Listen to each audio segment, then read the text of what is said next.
আসসালামু আলাইকুম প্রিয় শিক্ষার্থীরা, আশা করি তোমরা যে যেখানে আছো ভালো আছো, সুস্থ আছো, বাসায় থাকছো, পরিবারের সাথে সময় দিচ্ছ এবং সেই সাথে স্বাস্থ্যবিধি মেনে চলাফেরা করছো।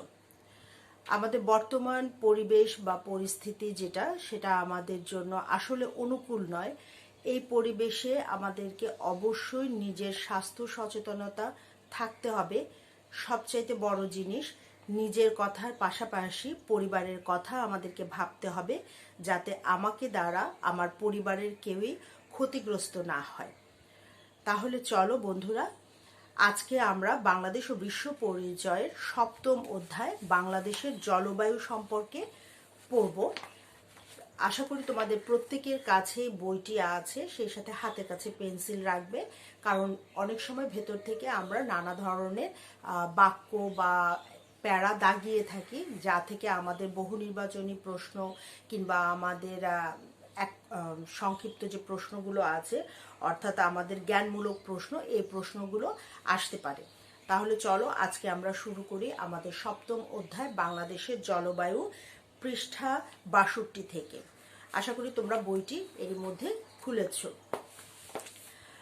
আমাদের এই অধ্যায়ে আমরা বাংলাদেশের জলবায়ু এবং এর আবহাওয়া সম্পর্কে জানব।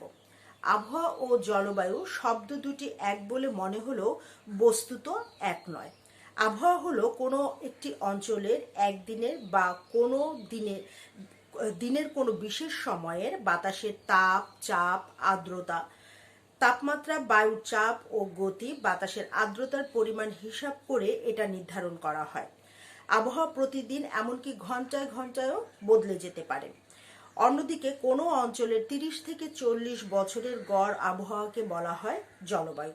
তবে কোনো দেশ বা অঞ্চলের জলবায়ু বোঝার জন্য ওই উপাদানগুলো ছাড়াও আরও কিছু গুরুত্বপূর্ণ নিয়ামক আছে, যেমন দেশটির অক্ষাংশ, দ্রাঘিমাংশ, সমুদ্র থেকে তার দূরত্ব, সমুদ্রপৃষ্ঠ থেকে উচ্চতা, বায়ুপ্রবাহ, সমুদ্র স্রোত, ভূমির ঢাল, মৃত্তিকার গঠন, বনভূমির পরিমাণ ও অবস্থান প্রভৃতিও জলবায়ুর প্রকৃতি নির্ণয়ের জন্য সহায়ক বা এটা নিয়ামক। মানুষের জীবনযাত্রা পরিবর্তন এবং ভোগ বিলাসিতা অথবা উন্নয়নের কারণে জলবায়ু তার স্বাভাবিক বৈশিষ্ট্য হারায়, যার দরুন পৃথিবীর উষ্ণতা বৃদ্ধি পায়। গ্রিনহাউস গ্যাসের প্রভাবকে আমাদের মোকাবেলা করতে হয়। এজন্য বাংলাদেশের জলবায়ুগত পরিবর্তন, এর প্রভাব এবং পরিস্থিতি মোকাবেলার উপায় সম্পর্কে আমাদের জানা দরকার। অর্থাৎ আমরা যে বাংলাদেশের জলবায়ুর কথা বলছি, আমাদের যে চালচলন বা আমাদের যে জীবন ধারণ ব্যবস্থা, সেটার উপর ভিত্তি করে কিন্তু আমাদের পরিবেশের উপর বা আমাদের আবহাওয়ার উপর প্রভাব পড়ে, আমাদের জলবায়ুর উপর প্রভাব পড়ে। আমরা এখানে আবহাওয়া এবং জলবায়ু সম্পর্কে জানলাম যে আবহাওয়া হচ্ছে কোনো একটি এলাকার নির্দিষ্ট সময়ের বা নির্দিষ্ট দিনের বায়ুর আর্দ্রতা, চাপ বা গতি ইত্যাদির যে গড়টা রয়েছে, সেটাকে আমরা আবহাওয়া বলছি। আর জলবায়ু হচ্ছে কোনো একটা স্থানের দীর্ঘ সময়, প্রায় 30 থেকে 40 বছর সময়ের যে আবহাওয়ার গড়টা, সেটাকে আমরা জলবায়ু বলছি। আমরা জানি যে আবহাওয়া ঘন্টায় ঘন্টায় বদলে যেতে পারে। এখন হয়তোবা খুব সুন্দর রৌদ্র দেখা দিচ্ছে, হয়তোবা কিছুক্ষণ পরেই ঘন কালো মেঘে আকাশ ছেয়ে যেতে পারে। সেক্ষেত্রে আমরা বলতে পারি যে আবহাওয়াটা ঘন ঘন চেঞ্জ হতে পারে বা খুব দ্রুতই বদলায়, কিন্তু জলবায়ু বদলানোর জন্য আমাদের দীর্ঘকালীন সময়ের প্রয়োজন। তো আমরা এই পাঠ শেষে বাংলাদেশের জলবায়ু প্রকৃতি সম্পর্কে ব্যাখ্যা করতে পারবো, বাংলাদেশের জলবায়ু পরিবর্তনের কারণ ব্যাখ্যা করতে পারবো, জলবায়ু পরিবর্তনজনিত কারণে বিভিন্ন দুর্যোগ, যেমন আমাদের ঘূর্ণিঝড় হচ্ছে, জলোচ্ছ্বাস হচ্ছে, বন্যা, নদী ভাঙন ইত্যাদি সম্পর্কে আমরা ব্যাখ্যা করতে পারবো। জলবায়ু পরিবর্তনজনিত পরিস্থিতি মোকাবেলায় করণীয় ব্যাখ্যা করতে পারবো। বাংলাদেশের আর্থ-সামাজিক ক্ষেত্রে জলবায়ু পরিবর্তনের প্রভাব আমরা ব্যাখ্যা করতে পারবো। তাহলে বাংলাদেশে আজকে আমাদের যে প্রথম পাঠ রয়েছে, বাংলাদেশের জলবায়ুর প্রকৃতি, এটা সম্পর্কে আমরা একটু জানব। বাংলাদেশ ক্রান্তীয় অঞ্চলে অবস্থিত হওয়ায় এখানকার জলবায়ু ক্রান্তীয় মৌসুমী জলবায়ু নামে পরিচিত। সমুদ্রের নিকটবর্তী হওয়ায় ও মৌসুমী বায়ুর প্রভাবে এখানে শীত বা গ্রীষ্ম কোনোটাই খুব বেশি তীব্র হয় না। এখানে গ্রীষ্মকালটা উষ্ণ ও বৃষ্টিবহুল এবং শীতকাল শুষ্ক। হিমালয় পর্বতমালা যদিও বাংলাদেশের সীমান্তবর্তী নয়, বেশ উত্তরে, তবুও তা শীতকালে বাংলাদেশকে উত্তর থেকে আসা হিমপ্রবাহ থেকে রক্ষা করে। তাই শীতকাল এখানে দীর্ঘ হয় না। শীতকালে বাংলাদেশের তাপমাত্রা 9.9 ডিগ্রি থেকে 30.7 ডিগ্রি সেলসিয়াসের মধ্যে থাকে। তবে উত্তর ও উত্তর পশ্চিমে এই তাপমাত্রা কখনো কখনো 4 ডিগ্রি থেকে 5 ডিগ্রি সেলসিয়াস পর্যন্ত নেমে আসে। ঠাকুরগাঁও, পঞ্চগড়, শ্রীমঙ্গল এইসব জায়গায় সবচেয়ে বেশি শীত থাকে। তাহলে আমরা দেখছি যে আমাদের যে শীতকালীন সময়টা, যদিও হিমালয় পর্বত আমাদের এখান থেকে যথেষ্ট দূরে, তারপরেও কিন্তু বাংলাদেশকে শীতকালে উত্তর থেকে আসা হিমবাহ থেকে রক্ষা করছে। তাই শীতকাল এখানে দীর্ঘ হয় না। এখানকার শীতকালীন তাপমাত্রা সাধারণত 9.9 ডিগ্রি থেকে 30.7 ডিগ্রি পর্যন্ত হয়ে থাকে। আবার বিশেষ করে উত্তর অঞ্চলে রংপুর, পঞ্চগড়, ঠাকুরগাঁও এইসব অঞ্চলে শীতকালে কখনো কখনো 4 ডিগ্রি থেকে 5 ডিগ্রি সেলসিয়াস পর্যন্ত তাপমাত্রা নেমে আসে। বৈশাখ মাসে বাংলাদেশে গ্রীষ্ম ঋতু আরম্ভ হয়। ইংরেজি ক্যালেন্ডার হিসাবে সময়টা এপ্রিলের মাঝামাঝি। গ্রীষ্মকালে বাংলাদেশের সর্বোচ্চ গড় তাপমাত্রা 34 ডিগ্রি সেলসিয়াস এবং সর্বনিম্ন হয় গড় তাপমাত্রা 21 ডিগ্রি সেলসিয়াস। এ সময় দেশের উত্তর ও উত্তর পশ্চিমাঞ্চলে কখনো কখনো তাপমাত্রা 40 ডিগ্রি থেকে 45 ডিগ্রি সেলসিয়াস পর্যন্ত ওঠে। গ্রীষ্ম মৌসুমের শুরুতে কোথাও কোথাও কালবৈশাখী হয়। সমুদ্র উপকূলীয় ঘূর্ণিঝড় এবং জলোচ্ছ্বাসও হয়ে থাকে। বর্ষাকালে বাংলাদেশে বঙ্গোপসাগর হতে জলীয় বাষ্পপূর্ণ দক্ষিণ পশ্চিম মৌসুমী বায়ু প্রবাহিত হয়। একে গ্রীষ্মের মৌসুমী বায়ুও বলা হয়ে থাকে। এই মৌসুমী বায়ুর প্রভাবে বাংলাদেশে প্রচুর বৃষ্টিপাত হয়। তবে আবহাওয়া ও অবস্থানজনিত কারণে দেশের সব এলাকায় সমান বৃষ্টিপাত হয় না।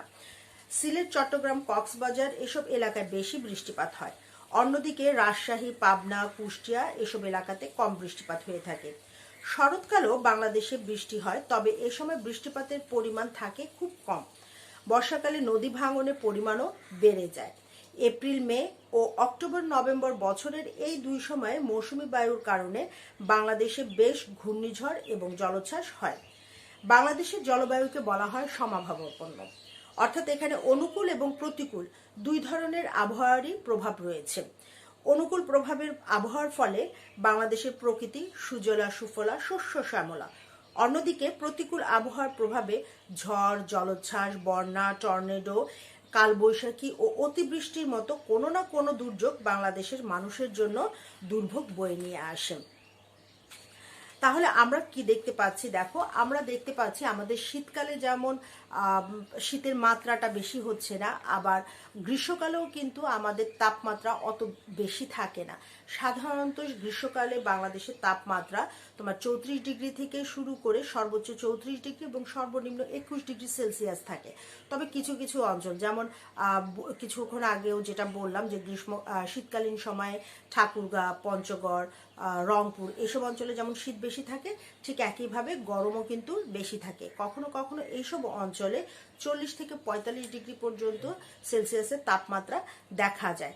গ্রীষ্ম মৌসুমের শুরুতে কোথাও কোথাও আমাদের এখানে কালবৈশাখীর ঝড় হয়। আমরা জানি, বিশেষ করে আমাদের এখানে চৈত্রের শেষ থেকে শুরু করে বৈশাখ জ্যৈষ্ঠ মাস পর্যন্ত হঠাৎই কালবৈশাখী ঝড় হয়ে থাকে। একে গ্রীষ্মের মৌসুমে বাংলাদেশের বঙ্গোপসাগর হতে জলীয় বাষ্পপূর্ণ দক্ষিণ পশ্চিম মৌসুমী বায়ু প্রবাহিত হয়। একে গ্রীষ্মের মৌসুমী বায়ু বলা হয়ে থাকে। এই মৌসুমী বায়ুর প্রভাবে বাংলাদেশে প্রচুর বৃষ্টিপাত হয় না, তবে আবহাওয়া এবং অবস্থানজনিত কারণে দেশের সব এলাকাতে যে সমান বৃষ্টিপাত হয় সেটাও কিন্তু না। তাহলে দেখা যাচ্ছে যে বাংলাদেশের জলবায়ু কিন্তু সমভাবাপন্ন।